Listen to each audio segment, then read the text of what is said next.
I created this podcast so people could get to know various companies. Education is key in this area. I want to meet leaders of different companies so me and my audience can figure out who's a lifestyle director and who runs a successful business. Disclaimer: the information provided is for educational purposes only and is not intended as financial advice.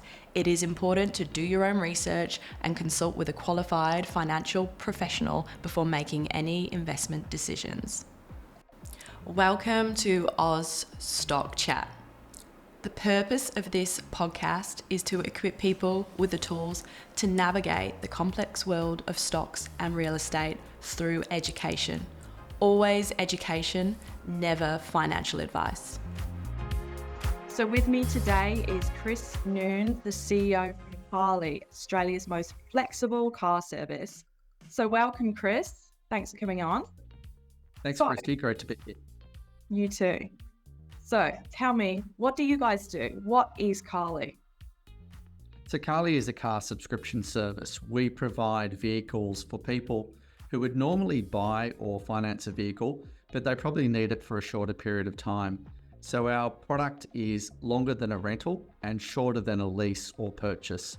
Our average subscription period is around about 5 months. So it's people who might be starting a new job, they might be on a work visa, they may be traveling overseas in 9 months' time, but they need a new car. It doesn't make sense to buy a car, so subscribe for the time you need it. Sometimes people just need a car for a few months a year, and we're that perfect solution. Excellent. That was going to actually be my next question, what is the benefit of a subscription? Because obviously cars are very expensive to run. So how do your subscriptions work generally? So the benefit of subscription really comes down to one word, and that's flexibility. When you purchase a car, you own it for 3, 5, or 10 years. And quite often you go, actually this month, it's not the right car for me, or you're not actually using it for a couple of months. So what subscription allows you to do is get the exact car that's right for you at that point in time. And then you can switch it for another car if your needs change.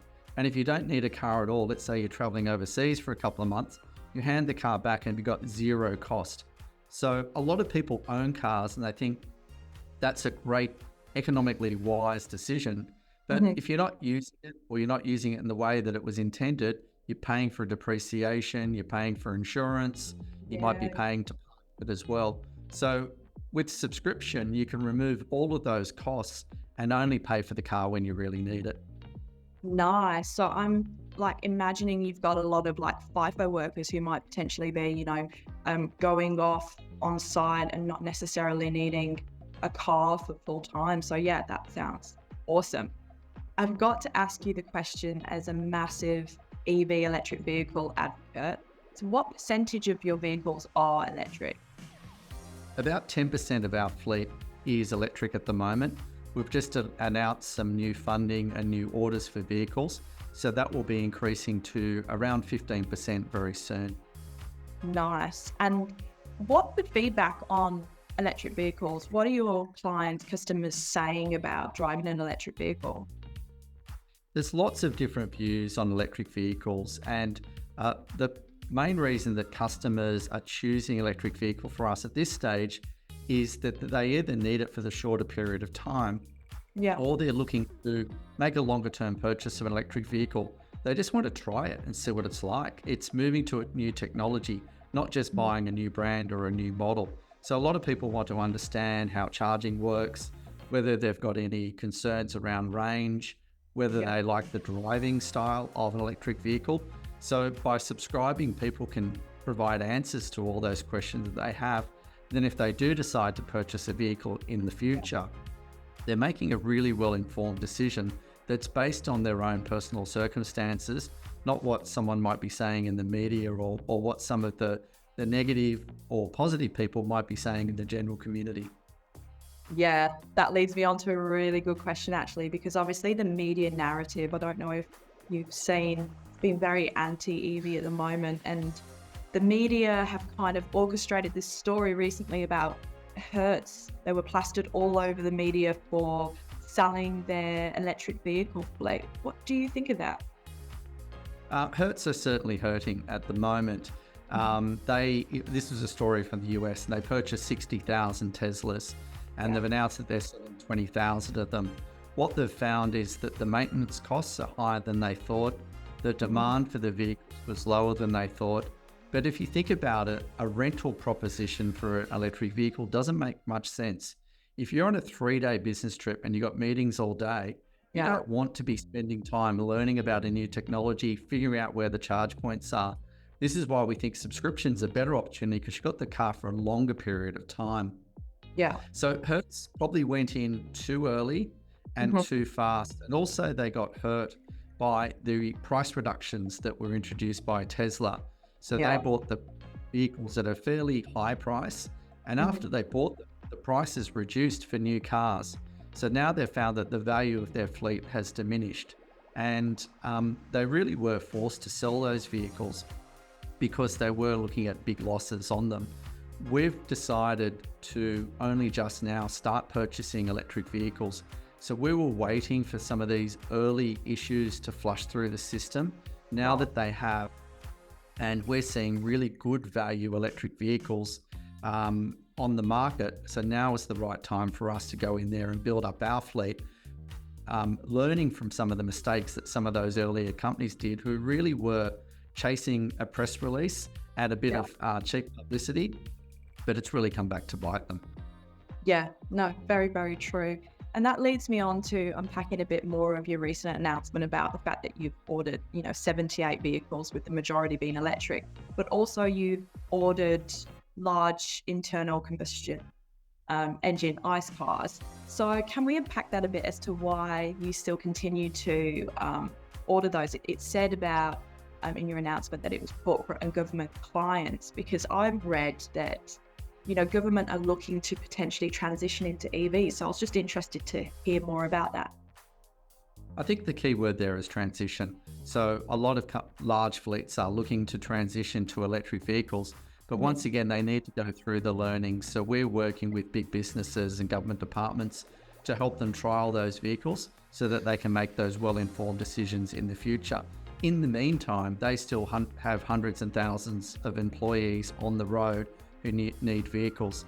Some of these may be in rural areas. They may need to tow equipment. They may have different requirements. So certainly, we're seeing that electric vehicle sales are continuing to increase every month. They're about 8% of national sales in 2023. We see that will increase, but the majority of cars being sold at the moment are ICE. But that proportion probably will decrease over time, but it's going to be a transition. It's not going to be something that happens overnight. And for every individual and company, they have a different circumstance, and you can't expect a massive change like this to happen overnight. Very, very well said. 100% agree with that. What, from a personal perspective, is your favorite EV electric vehicle? Given that I've actually got two. I've actually got two favorites. The first is the Ioniq 5, which is probably one of the real SUVs that is an electric vehicle. It also has the vehicle to load capability, so you can actually run your other appliances. You can go camping with it. You can run some of your household appliances with it during a blackout. On the other end of the scale, we really like the MG4. And this is a car that a really good electric vehicle. You can purchase for around $40,000. So not much more than another standard ICE vehicle. It's 5-star ANCAP rated, and it's also the car sales car of the year in 2023. So we see that as a really good quality car. So we've got those vehicles and other electric vehicles represented in our fleet. Nice. No, I'll have to check those out. I haven't really done too much research about those kind of B2Bs. Do you have any BYDs in your fleet? We don't at the moment. BYD is fairly new into the market in Australia. We're keeping an eye on it.